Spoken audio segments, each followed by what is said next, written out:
Hello and welcome back to the Opposites Abroad podcast, a podcast about all things travel. I'm Charlie Bosco, joined as ever by my good friend TT down in Denver. And today we're talking all things road trips. You just got back from a 2,000-mile road trip, did I hear you say, across 10 states? So it seemed like the appropriate time to talk about the great American pastime of road tripping. And it's a very American thing, the road trip, isn't it? Europeans road trip, but it's not quite the same, because I think in Europe, virtually everything has services. There aren't large stretches between towns. You're always near something or somewhere, and that's not really the case in America. And American road trips do have a special flavour all of their own, don't they? I think they do. I mean, the American highway system is massive, which you don't have in Europe. I mean, you've got some like the Autobahn and stuff, but you don't have these gigantic highways through England, for instance. And they were originally designed in case there was a nuclear war, which a lot of people don't realize, so people could get out of the cities. But what they've done is they've created a grid through the United States that you can get through from big city to big city really, really pretty quickly. Yeah, and I actually have a friend that works in environmental protection, and he basically said you could never build them now. When the highway system went into the States, they basically just didn't think about what it would do to wildlife. Oh, I'm sure. And he said when the interstate network went in, you could never get it through now. It just wouldn't happen. So well, and it's not just that too. It's America has a history of bigger cars than Europe because we have more space. So the kind of historic road trips in the 1950s were these big, huge American cars and these big, huge American highways with all this open space. And you just don't get that in other parts of the world. No, you don't. And you also don't get the tourist traps. We have to talk about what it's like to road trip through America. And you're driving along and the signs you see, the sites that are being advertised are just fabulous. World's largest model peach, world's smallest X, longest this, shortest that. The most random stuff. I mean, just as an example, this was actually north of the border in Canada, but I was driving along once, minding my own business between Calgary and we were heading to Glacier National Park, so kind of southern Alberta, and there was a sign for smashed in head buffalo jump. And I just thought, I don't know what that is, but I have to go. Isn't it? You can't drive past smashed in head buffalo jump. Actually, it turned out it was kind of underwhelming, but I just love the randomness of what you drive past in America. It's just wonderful each small town will advertise that it has the world's smallest, biggest, shortest, longest something. Yes, and I have been one of those buffalo jumps, and it's actually really interesting. Because the natives would run herds of buffaloes off of cliffs at times, and then they would go down and pick they cut the tongues out and things like that. And there's one, I took my kids, I think it's in Wyoming that we went to, or maybe Montana. And it was pretty amazing because there was all these little shards of bones and stuff at the bottom of the cliff still. And yeah, there's some really crazy stuff. I mean, America doesn't have the lengthy history that Europe does or Asia does, but we've got some really kind of interesting things that have happened here. Yeah, and it was interesting. It was a kind of 20-meter high cliff, and as someone who's been an avid rock climber for 20 years, I've seen quite a lot of cliffs. So yeah, the historical element of it was interesting, but from the spectacular name, I definitely had higher hopes than what we got, but it was still fun. Well, and I think John Steinbeck said that the further you go out in the United States where there less history is, so the further you go west, then the more stuff there is. Like they'll have mile marker and it's in 18 whatever somebody stood here and did something, and it's like we're always grasping for straws of whatever little history that we have, I think. Yeah, but I think that makes it so interesting. Yeah, there's basically when you're road tripping in America, there are vast periods where there's just nothing, really nothing, in a way that there isn't in Europe. I mean, I've pulled off the side of an interstate and just had a picnic for half an hour and nobody comes past in rural Idaho. Yeah, there's It's amazing how huge these spaces are in places like Texas, and and speaking of Texas, kind of the ultimate road trip that people think of is Route 66, which went through Texas and some of these kind of pre-highway areas, and that's where there's the Cadillacs, or they call it Cadillac Ranch, or the Cadillacs are buried in the desert with the fins sticking up, which was a roadside attraction. There was giant weird statues of dinosaurs and all kinds of stuff that would get people to stop and get gas or buy things or on their way through these places, and a lot of them are still there, which is really fun. Yeah, it's amazing. I mean, as I say, you get these huge swathes of space, but then when there is a gas station, a tiny town, they've always got an advert for something. There's always something that makes that gas station or that village in some way unique, and I just love that. And as I say, I think the difference in Europe is you don't have long periods where there's nothing. If you drive on one of we call them motorways in England, you can not see any towns for a long time because they often have kind of raised grass verges either side, so you feel like there's nothing around you for quite long periods. But actually, if you look on a map, there's a town hidden just the other side of that verge, so you're never actually far from anything. Yeah. You would never go 30 miles without a gas station, for example. Well, and it's interesting because in the United States, especially if you're into road tripping and traveling, driving 6-7 hours is no big deal. But in Europe, that's just considered crazy. I suspect there are a lot of people in Europe who've never driven 6 or 7 hours in one day. It's just not part of the culture. I mean, I remember I grew up near Manchester, and I remember a friend of mine had to be in Glasgow in Scotland. His wife had to be in Glasgow in Scotland, and they were trying to figure out the logistics of how to get her there. And I said, can't she just drive? It's 3 hours away. And he went, she can't drive 3 hours on her own in one go. As if I was insane for saying it. I mean, yeah, it's just a different culture. And also everything is very densely packed. If you live pick anywhere in mainland Europe, if you drive 3 or 4 hours, you can almost certainly be in another country, or at least another big city, or something completely different to where you are. And that's just not true in America. You can drive 12 hours and more or less be in the same place. Yeah, especially in the West. I mean, if you're in the East Coast, where the kind of original colonies, where the states are a lot smaller, but you get to these big states out here, I mean, you can drive 12 hours across Texas. Yeah. And not get through it. It's massive amounts of time. Hey, here's a fun trivia fact for you. I found out, I don't know how or why, that the longest drive you can do in a Canadian province, the people that know their Canadian geography will know that the 3 territories of Canada are bigger than the 10 provinces combined, but basically the people live in the provinces. The longest drive you can do in a Canadian province is 38 hours in Quebec. So, and that's not making your journey artificially long. To get from one point of Quebec to another is the quickest way is 38 hours, and that's the longest drive in a Canadian province. So, wow, when are you going to do it? Honestly, it looks pretty dull. I got to be honest. Northern Quebec, it's a lot of nothing. I would really love sometime to drive from Denver up to Alaska. Yes, and on my to-do list is to drive to the north coast of Canada. That's one of my dream bucket list drives, up the Dempster Highway.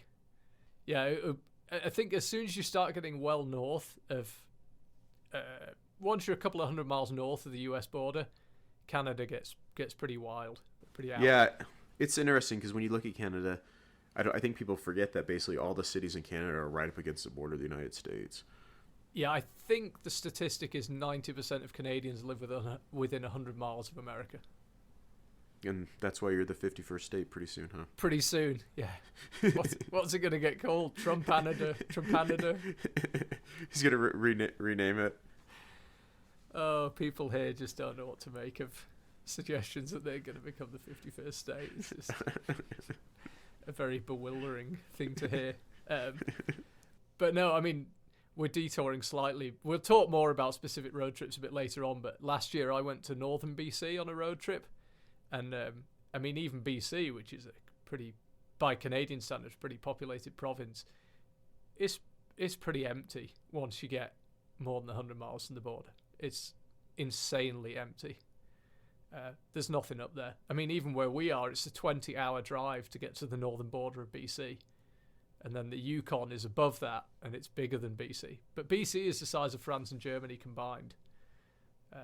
So, yeah, we got a lot of space up here as well. And what would happen if you were in the Yukon and your car broke down?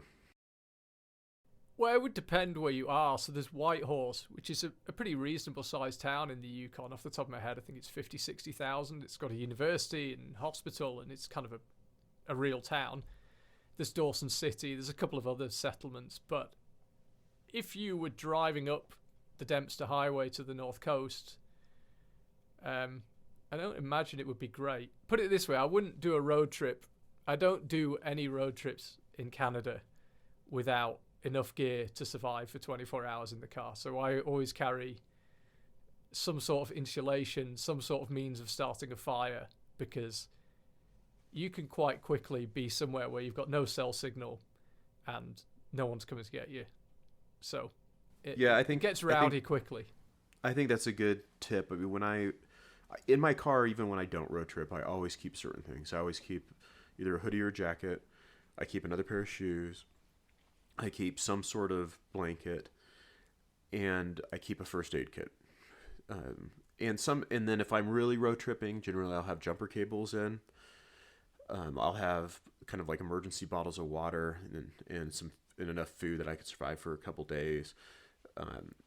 But I think it's really important.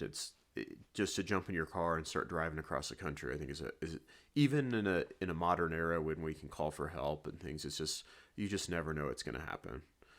No, and the other thing took a bit of getting used to coming to Canada is you only have cell signal near towns. So you can be driving on the Trans-Canada Highway, Highway 1, and when you're not near a town, you don't have cell signal. So there is nothing like full cell coverage across Canada. Not even close. Basically, you've got to be right on the edge of a town. So when you drive into a town, your phone goes ding, ding, ding, ding, and all your messages come through. And then you drive out and it goes dead again. So, I one top tip for road tripping, certainly Canada. And if you break down on Highway 1, it's a busy highway. Someone's going to be there. You don't need a survival kit on Highway 1. But if you're going to go anywhere that isn't between major cities on a numbered highway, especially if you're going to start exploring dirt roads and smaller roads, I would most certainly be equipped to survive a night, whatever that might entail. Do you bring bear spray? I do actually have a bear spray in the car, yeah. That's partly if someone road rages me. What about a flare gun? No, I don't have a flare gun.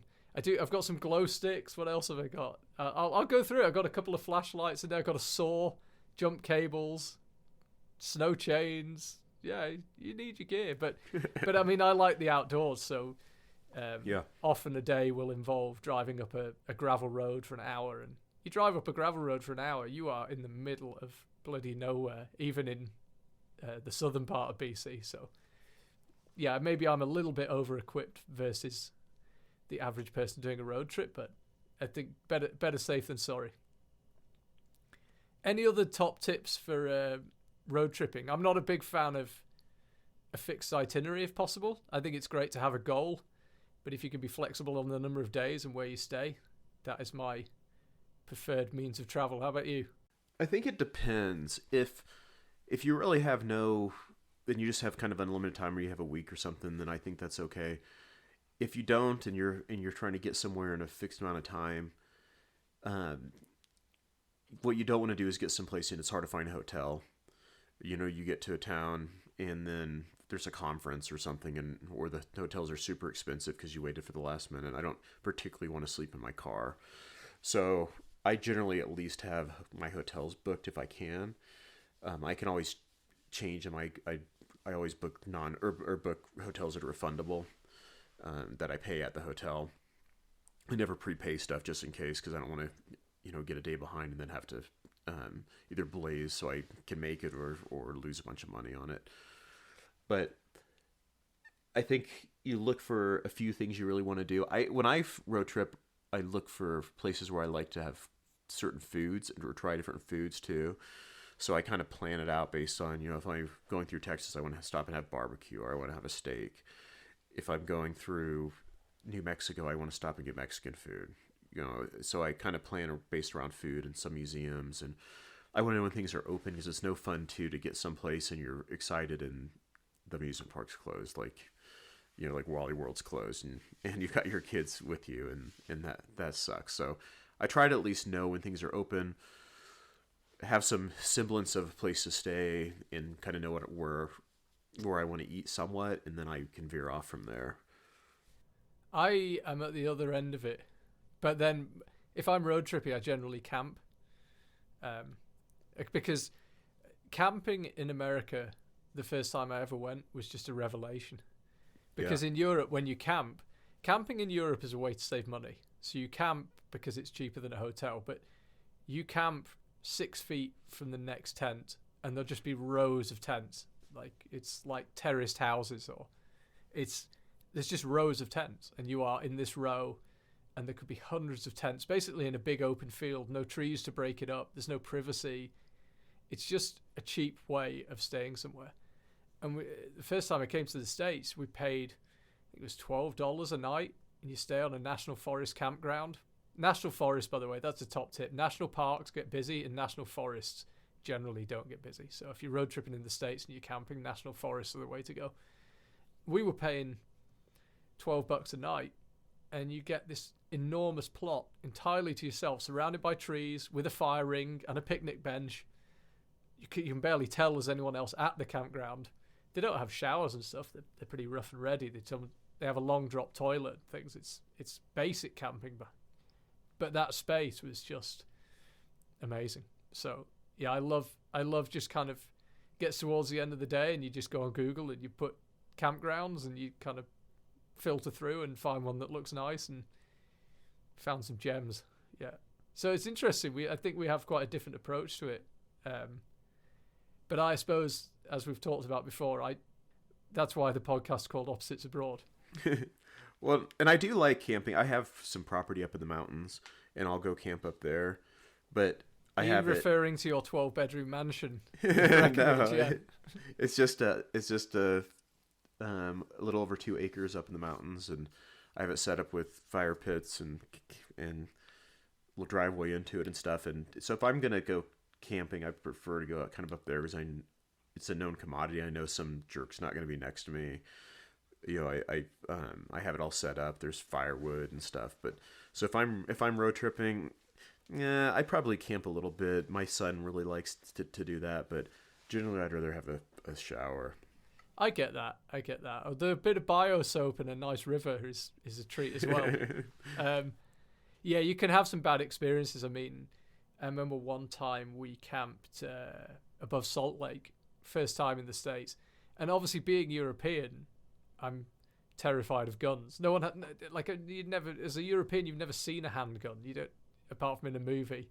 Yeah. And people turned up at the campground, and it wasn't a paid campground. It was kind of a free campground next to a reservoir. I don't remember what the deal was. People arrived and started zeroing their weapons as their first task upon arrival, and that definitely freaked me out a little bit. So yeah, you could definitely have some bad experiences. Of course, there's the potential that people are taking drugs and partying all night and you don't get any sleep, or zeroing their weapons and you don't get any sleep. But yeah, I can't handle people listening to music and stuff at night if I'm camping. I'm pretty ruthless now. I just ask people to turn it down. Yeah. And I think every time I've ever asked, they've been polite about it. It's very rare that someone tells you where to go. So people are generally pretty good about it. But I agree that is the big downside with camping. But I've found if you're just driving and you pick some random national forest, just especially the further you get from the highways, if you pick somewhere that's 20 miles off the highway in a national forest and 2 miles up a dirt road, I mean, you're generally on your own. You don't need to worry about anyone else. Well, and I think I mentioned it before in a previous podcast, but I meet people and I know that you and I are lucky in some ways, or we've at least created a life for ourselves that we're able to travel and do things. And I'll meet people and they're like, I can't do anything, and I can't go anywhere, and sometimes that's true. Sometimes people have a relative that's bedridden and they can't leave because they're the only caretaker, or some people just don't have the means to even buy gas to go someplace. I totally understand that. But for the majority of people with jobs and some semblance of success, they can afford gas, and they can take the time to leave for a day. And I would say, it's you just want to keep moving and doing things, and you might not be able to fly to Paris, but you can certainly get in your car and drive someplace for the weekend. And I look at Denver, for instance, and Denver is kind of in the middle of the U.S. And even from Denver, which doesn't have a bunch around it, within 6 hours, which you can do if you leave work early on a Friday and get there in the evening, you can get to Amarillo, Texas. You can get to the Black Hills where Mount Rushmore is. You can get to Durango. You can get to Salt Lake City. A little further, you can get to Kansas City. There, you can get to Taos and Santa Fe, New Mexico. There's just so much stuff that you can do around here. And in Colorado's a bigger state. You're in northern or eastern United States. You can get to a ton of places. And just look at a map and see where you haven't been and drive there for the weekend.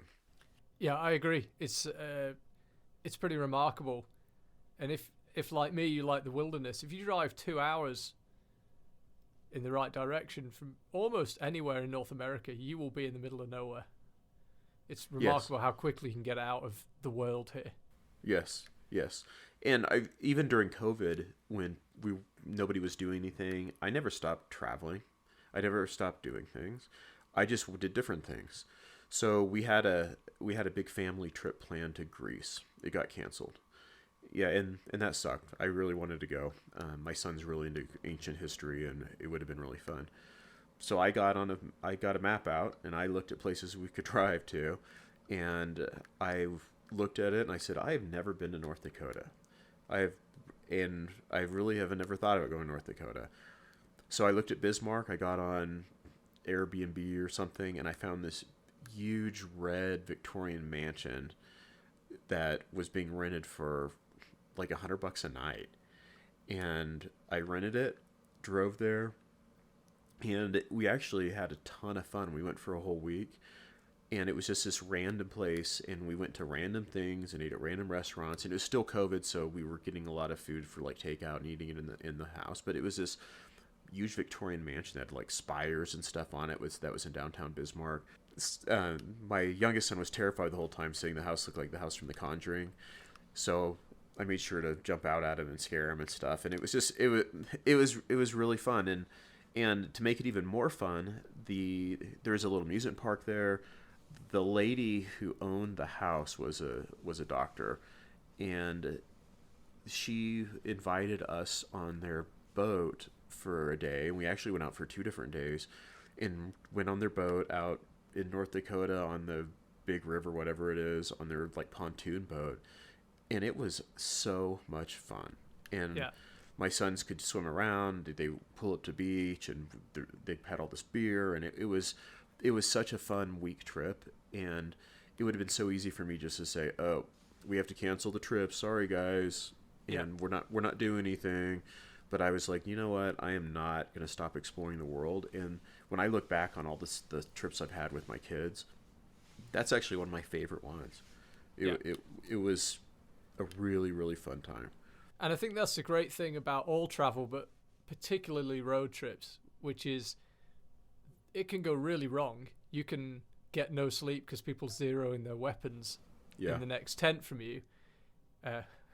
Or you can have this really random, super positive experience. And when traveling, but particularly road tripping, is bad, it can be really bad. You break down.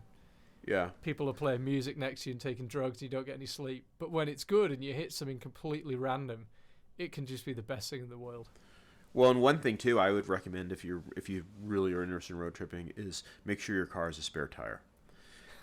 A lot of new cars don't have spare tires. Or they have those space saver things, and they're limited to 30 miles an hour. Even that's okay because you can at least get to another town. Yeah. Like a little donut tire. But if you've got no tire, or it's just some sort of emergency like kit that's supposed to fix a flat type thing, you're screwed. If you're way out in the middle of nowhere, you're screwed. I want to be able to put a tire on, even a little donut, and limp into the next town and get it fixed. Also learn how to put the spare tire on. Yes, and have a good jack. But when you buy a new car, sometimes it's a option to get a spare tire, because you can have like extra storage or spare tire. And I say always get the spare tire. Yes, I agree. And check your oil. I sound like my dad here. Have you checked the oil? But check the oil.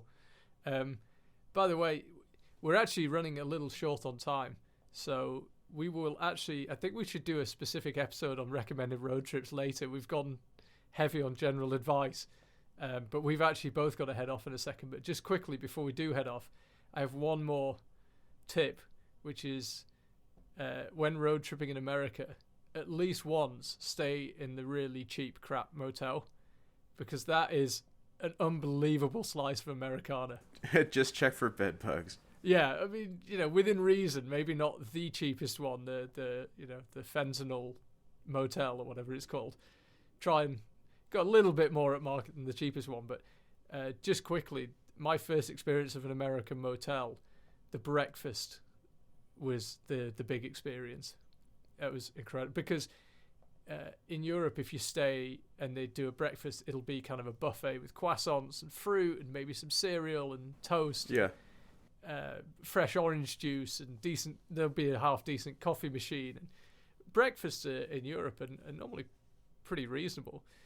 And we went to this motel. Breakfast was in reception. I was sure you stayed in a place where they kind of dragged some tables out into reception. Yes, of course. And it was a waffle machine. Microwave scrambled eggs. So the scrambled eggs were kind of in cling film wrap. Yes.